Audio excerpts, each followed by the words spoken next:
The famine got worse. When they'd eaten all the food they had brought back from Egypt, their father said, "Go back and get some more food." But Judah said, "The man warned us most emphatically, you won't so much as see my face if you don't have your brother with you. If you're ready to release our brother to go with us, we'll go down and get some food. But if you're not ready, we aren't going." What would be the use? The man told us, "You won't so much as see my face if you don't have your brother with you."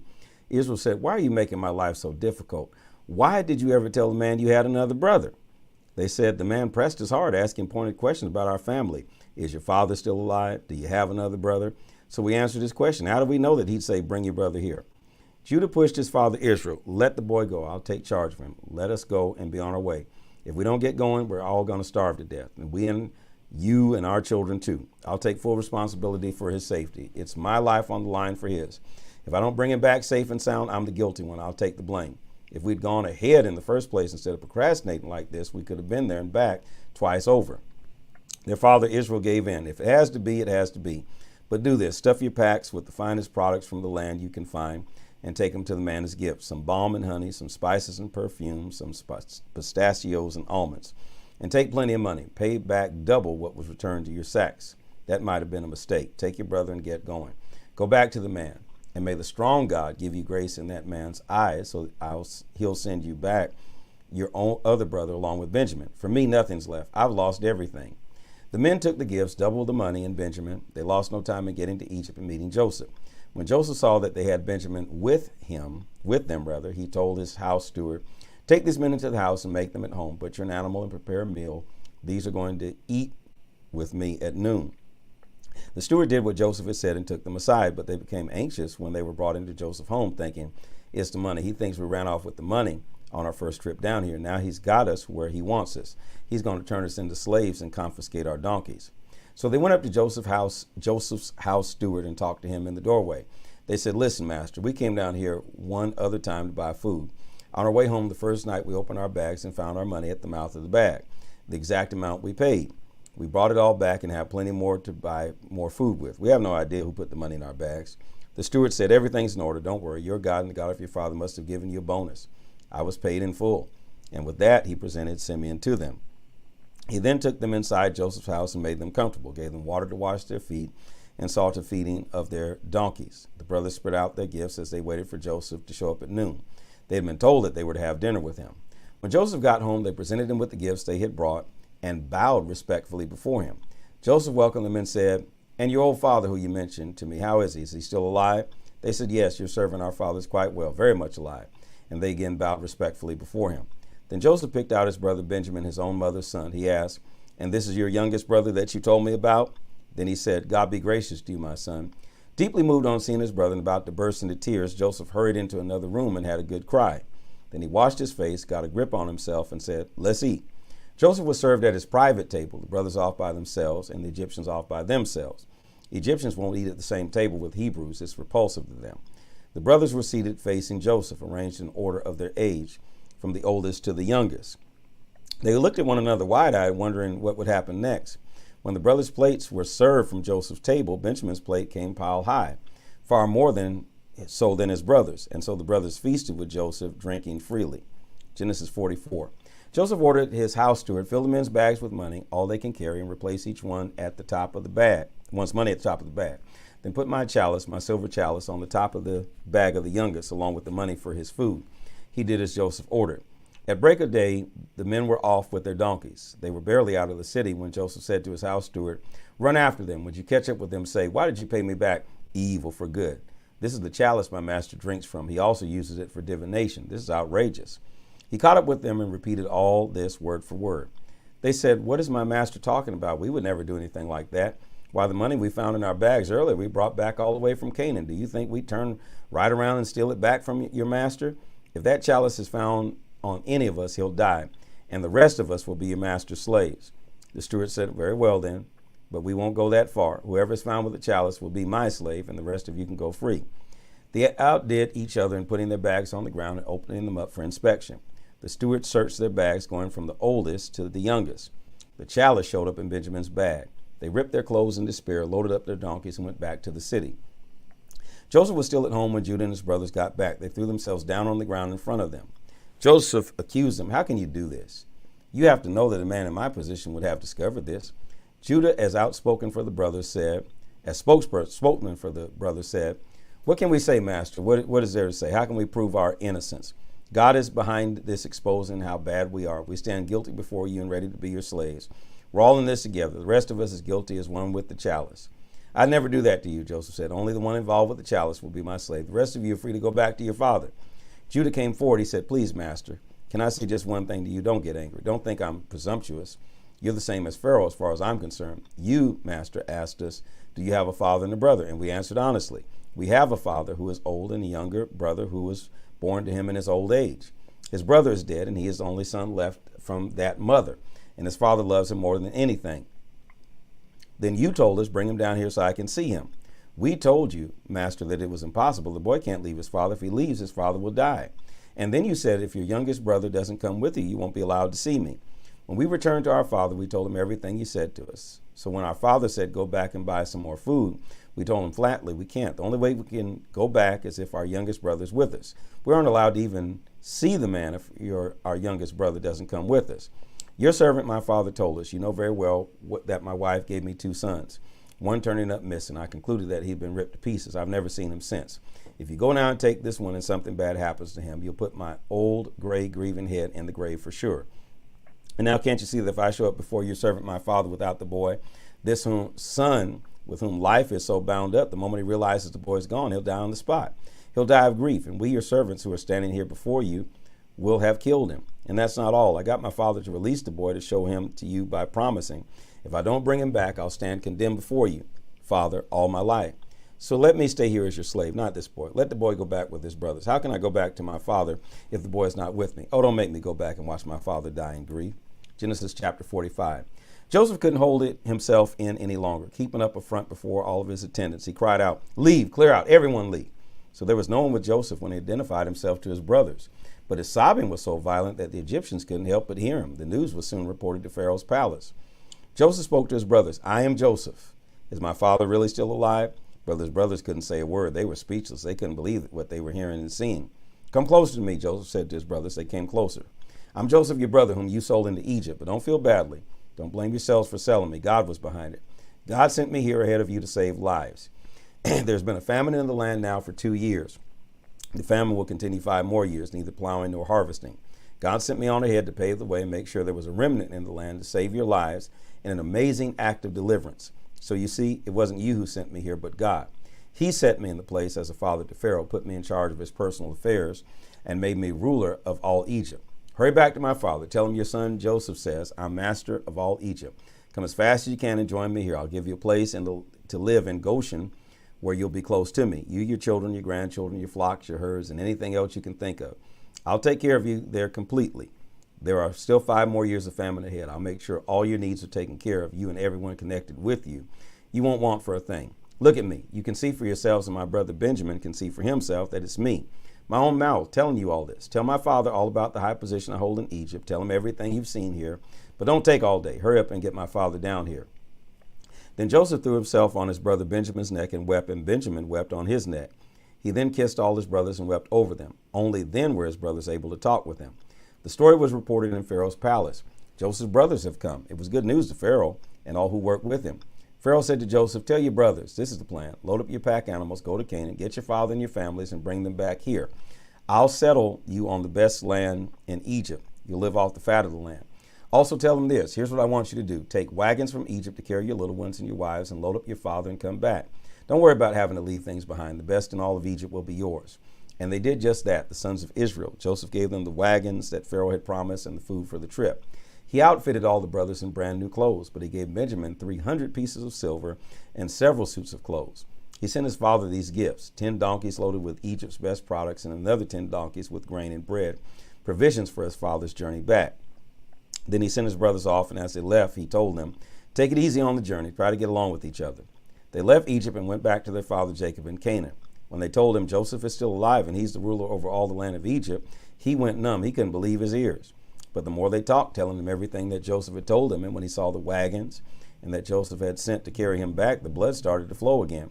Their father Jacob's spirit revived. Israel said, I've heard enough. My son Joseph is still alive. I've got to go and see him before I die. Genesis 46.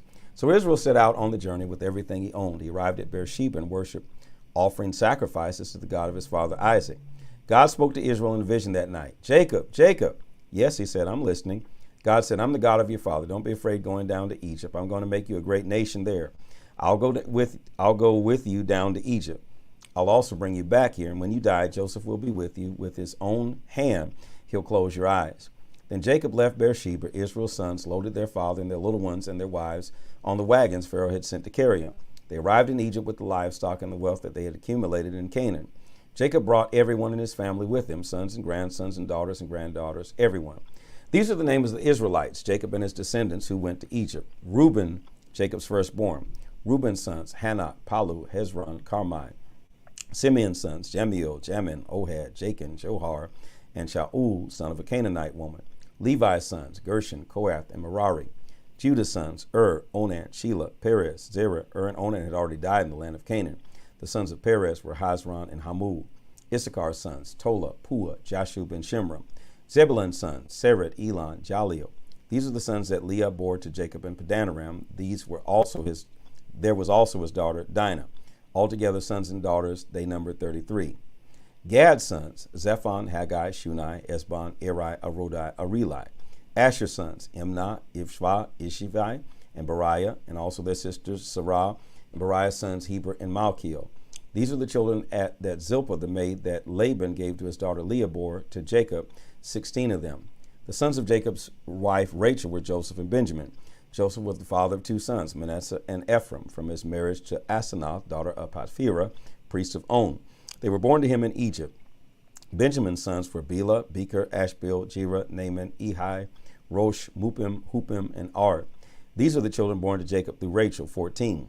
Dan's son, Hushim. Naphtali's sons, Jaziel, Guni, Jezer, and Shelah. These are the children born to Jacob through Bilhah, the maid Laban had given to his daughter Rachel, 7.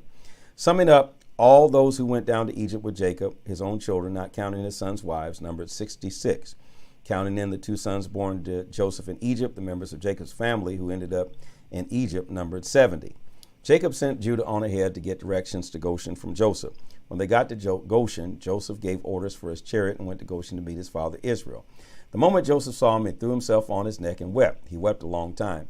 Israel said to Joseph, I'm ready to die. I've looked into your face. You are indeed alive. Joseph then spoke to his brothers and his father's family. I'll go tell Pharaoh, my brothers and my father's family, all of whom lived in Canaan, have come to me. The men are shepherds. They've always made their living by raising livestock, and they brought their flocks and herds with them along with everything else they own. When Pharaoh calls you in and asks what kind of work you do, tell him your servants have always kept livestock as long as we can remember, we and our parents also. That way he'll let you stay apart in the area of Goshen, for Egyptians look down on anyone who is a shepherd. Genesis 47. Joseph went to Pharaoh and told him, my father and my brothers with their flocks and herds and everything they own have come from Canaan. Right now they're in Goshen. He had taken 5 of his brothers with him and introduced them to Pharaoh. Pharaoh asked him, what kind of work do you do? Your servants are shepherds, the same as our fathers were. We've come to this country to find a new place to live. There's no pasture for our flocks in Canaan. The famine has been very bad there. Please, won't you let your servants settle in the region of Goshen? Pharaoh looked at Joseph. So your father and brothers have arrived? A reunion. Egypt welcomes them. Settle your father and brothers on the choicest land. Yes, give them Goshen. And if you know any among them that are especially good at their work, put them in charge of my own livestock. Next, Joseph brought his father Jacob in and introduced him to Pharaoh. Jacob blessed Pharaoh. Pharaoh asked Jacob, how old are you? Jacob answered Pharaoh, the years of my sojourning are 130, a short and hard life, and not nearly as long as my ancestors were given. Then Jacob blessed Pharaoh and left. Joseph settled his father and brothers in Egypt, made them proud owners of choice land. It was the region of Ramses, that is Goshen, just as Pharaoh had ordered. Joseph took good care of them, his father and brothers and all his father's family, right down to the smallest boy. He made sure that they had plenty of everything. The time eventually came when there was no food anywhere. The famine was very bad. Egypt and Canaan alike were devastated by the famine.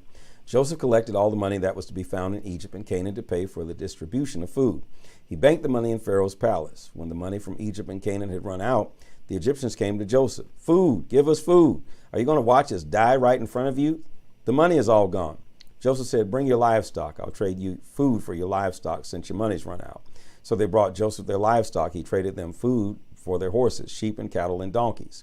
He got them through that year in exchange for all their livestock. When that year was over, the next year rolled around and they were back saying, Master, it's no secret to you that we're broke. Our money's gone. We've traded you all our livestock. We've nothing left to barter with but our bodies and our farms.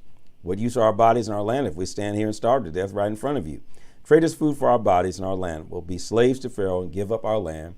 All we ask is seed for survival, just enough to live on and keep the farms alive.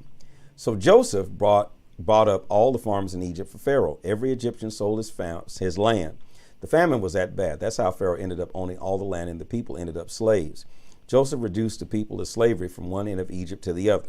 Joseph made an exception for the priests. He didn't buy their land because they received a fixed salary from Pharaoh and were able to live off of that salary. So they didn't need to seed. They didn't need to sell their land. Joseph then announced to the people, here's how things stand. I bought you and your land for Pharaoh. In exchange, I'm giving you seed so you can plant the ground. When the crops are harvested, you must give a fifth to Pharaoh and keep 4/5 for yourselves, for seed for yourselves and your families. You're going to be able to feed your children. They said, you've saved our lives, Master. We're grateful and glad to be slaves to Pharaoh. Joseph decreed a land law in Egypt that is still in effect. A fifth goes to Pharaoh. Only the priest's lands are not owned by Pharaoh. And so Israel settled down in Egypt in the region of Goshen. They acquired property and flourished. They became a large company of people. Jacob lived in Egypt for 17 years in all. He lived 147 years. When the time came for Israel to die, he called his son Joseph and said, do me this favor. Put your hand under my thigh. Doesn't that sound familiar? A sign that you're loyal and true to me to the end. Don't bury me in Egypt. When I lie down with my fathers, carry me out of Egypt and bury me alongside them. I will. I'll do what you've asked. Israel said, promise me. Joseph promised. Israel bowed his head in submission and gratitude from his bed. Genesis 48. Sometime after this conversation, Joseph was told, your father is ill. He took his two sons, Manasseh and Ephraim, and went to Jacob. When Jacob was told, your son Joseph has come, he roused himself and sat up in the bed. Jacob said to Joseph, the strong God appeared to me in Luz in the land of Canaan and blessed me. He said, I'm going to make you prosperous and numerous, turn you into a congregation of tribes, and I'll turn this land over to your children, coming after you as a permanent inheritance. I'm adopting your two sons who were born to you here in Egypt before I joined you. They have equal status with Reuben and Simeon, but any children born after them are yours. They will come after their brothers in matters of inheritance. I want it this way because as I was returning from Padan, your mother Rachel, to my deep sorrow, died as we were on our way through Canaan, where we were only a short distance from Ephrath, now called Bethlehem. Just then, Jacob noticed Joseph's sons and said, who are these? Joseph told his father, these are my sons whom God gave me in this place. Bring them to me, he said, so I can bless them. Israel's eyesight was poor from old age. He was nearly blind. So Joseph brought them close. Old Israel kissed and embraced them and then said to Joseph, I never expect to see your face again, and now God has let me see your children as well. Joseph took them from Israel's knees and bowed respectfully his face to the ground. Then Joseph took the two boys, Ephraim with his right hand, setting him to Israel's left, and Manasseh with his left hand, setting him to Israel's right, and stood them before him. But Israel crossed his arms and put his right hand on the head of Ephraim, who was the younger, and his left hand on the head of Manasseh, the firstborn. Then he blessed them. The God before whom walked my fathers Abraham and Isaac, the God who has helped been my shepherd all my life long to this very day, the angel who delivered me from every evil. Bless the boys. May my name be echoed in their lives, and the names of Abraham and Isaac, my fathers, and may they grow, covering the earth with their children. When Joseph saw that his father had placed his right hand on Ephraim's head, he thought he had made a mistake. So he took hold of his father's hand to move it from Ephraim's head to Manasseh, saying, that's the wrong head, father. The other one is the firstborn. Place your right hand on his head. But his father wouldn't do it. He said, I know my son, but I know what I'm doing. He also will develop into a people, and he also will be great. But his younger brother will be even greater, and his descendants will enrich nations. Then he blessed them both. Israel will use your names to give blessings. May God make you like Ephraim and Manasseh. And that he made it explicit. He put Ephraim ahead of Manasseh. Israel then said to Joseph, I'm about to die. God be with you and give you safe passage back to the land of your fathers. As for me, I'm presenting you as the first among your brothers. The ridge of land I took from the Amorites with my sword and bow. Genesis 49. Jacob called his sons and said, gather around, and I'm going to tell you what you can expect in the days to come. Come together, listen, sons of Jacob. Listen to Israel, your father. Reuben, you're my firstborn, my strength, first proof of my manhood. At the top in honor and at the top in power. But like a bucket of water spill, you'll be at the top no more, because you climbed into your father's marriage bed, mounting that couch, and you defiled it. Simeon and Levi are two of a kind, ready to fight at the drop of a hat. I don't want anything to do with their vendettas, want no part of their bitter feuds. They kill men in fits of temper. slash oxen on a whim, a curse on their uncontrolled anger, on their indiscriminate wrath. I'll throw them out with the trash. I'll shred and scatter them like confetti throughout Israel. You, Judah, your brothers will praise you, your fingers on your enemy's throat, while your brothers honor you. You're a lion's cub, Judah, home fresh from the kill, my son. Look at him, crouched like a lion, king of beasts. Who dares mess with him? The scepter shall not leave Judah. He'll keep a firm grip on the command staff until the ultimate ruler comes and the nations obey him. He'll tie up his donkey to the grapevine, his purebred prize to a sturdy branch. He will wash his shirt in wine, his cloak in the blood of grapes. His eyes will be darker than wine, his teeth whiter than milk. Zebulun settles down on the seashore. He's a safe harbor for ships right alongside Sidon. Issachar is one tough donkey, crouching between the corrals. When he saw how good the place was, how pleasant the country, he gave up his freedom and went to work as a slave. Dan will handle matters of justice for his people. He will hold his own just fine among the tribes of Israel. Dan is only a small snake he called his son a snake in the grass? Dan is only a small snake in the grass, a lethal serpent in ambush by the road when he strikes a horse in the heel and brings its huge rider crashing down. I wait in hope for salvation, God. Gad will be attacked by bandits, but he will trip them up. Asher will become famous for rich foods, candies, and sweets fit for a king. That's all you said about Asher? He's going to have candy? Ain't that nothing. Naphtali is a deer running free that gives birth to lovely fawns. Joseph is a wild donkey by a spring, spirited donkeys on a hill. The archers with malice attacked, shooting their hate-tipped arrows, but he held steady under fire. His bow firm, his arms limber, with the backing of the champion of Jacob, the shepherd, the rock of Israel. The God of your father, may he help you, and may the strong God, may he give you his blessings. Blessings tumbling out of the skies, blessings bursting up from the earth, blessings of breast and womb. May the blessings of your father exceed the blessings of the ancient mountains, surpass the delights of the eternal hills. May they rest on the head of Joseph, on the bow of the one consecrated among his brothers. Benjamin is a ravenous wolf. All morning he gorges on his kill. At evening divides up what is left. All these are the tribes of Israel, the 12 tribes, and this is what their father said to them as he blessed them, blessing each one with his own special farewell blessing. Then he instructed them, I'm about to be gathered to my people. Bury me with my fathers in the cave which is in the field of Ephron the Hittite, the cave in the field of Machpelah, facing Mamre in the land of Canaan, the field Abraham bought from Ephron the Hittite for a burial plot. Abraham and his wife Sarah were buried there. Isaac and his wife Rebekah were buried there. I also buried Leah there. The field and the cave were bought from the Hittites. Jacob finished instructing his sons, pulled his feet into his bed, breathed his last, and was gathered to his people. Genesis chapter 50. Joseph threw himself on his father, wept over him, and kissed him. Joseph then instructed the physicians in his employ to embalm his father. The physicians embalmed Israel. The embalming took 40 days, the period required for embalming. There was public mourning by the Egyptians for 70 days. When the period of mourning was completed, Joseph petitioned Pharaoh's court. If you have reason to think kindly of me, present Pharaoh with my request. My father made me swear, saying, I'm ready to die. Bury me in the grave plot that I prepared for myself in the land of Canaan. Please give me leave to go up and bury my father, then I'll come back. Pharaoh said, certainly, go and bury your father as he made you promise under oath. So Joseph left to bury his father, and all the high-ranking officials from Pharaoh's court went with him. All the dignitaries of Egypt joining Joseph's family, his brothers and his father's family. Their children and flocks and herds were left in Goshen. Chariots and horsemen accompanied them. It was a huge funeral procession. Arriving at the Atad threshing floor just across the Jordan River, they stopped for a period of mourning, letting their grief out in loud and lengthy lament. For 7 days, Joseph engaged in these funeral rites for his father. When the Canaanites who lived in that area saw the grief being poured out at the Atad threshing floor, they said, look how deeply the Egyptians are mourning. That is how the site at the Jordan got the name Abel Mitzrayim, meaning Egyptian lament. Jacob's sons continued to carry out his instructions to the letter. They took him on into Canaan and buried him in the cave in the field of Machpelah facing Mamre, the field that Abraham had bought as a burial plot from Ephron the Hittite. After burying his father, Joseph went back to Egypt. All his brothers who had come with him to bury his father returned with him. After the funeral, Joseph's brothers talked among themselves. What if Joseph is carrying a grudge and decides to pay us back for all the wrong we did? So they sent Joseph a message. Before his death, your father gave this command. Tell Joseph, forgive your brother's sin. All that wrongdoing they did treat you very badly. Will you do it? Will you forgive the sins of the servants of your father's God? When Joseph received their message, he wept. Then the brothers went in person to him, threw themselves on the ground before him, and said, we'll be your slaves. Then Joseph replied, don't be afraid. Do I act for God? Don't you see? You plan evil against me, but God used those same plans for my good, as you see all around you right now. Life for many people. Easy now, you have nothing to fear. I'll take care of you and your children, he assured them, speaking with them heart to heart. Joseph continued to live in Egypt with his father's family. Joseph lived 110 years. He lived to see Ephraim's son into the third generation. The sons of Machir, Manasseh's sons, were also recognized as Joseph's.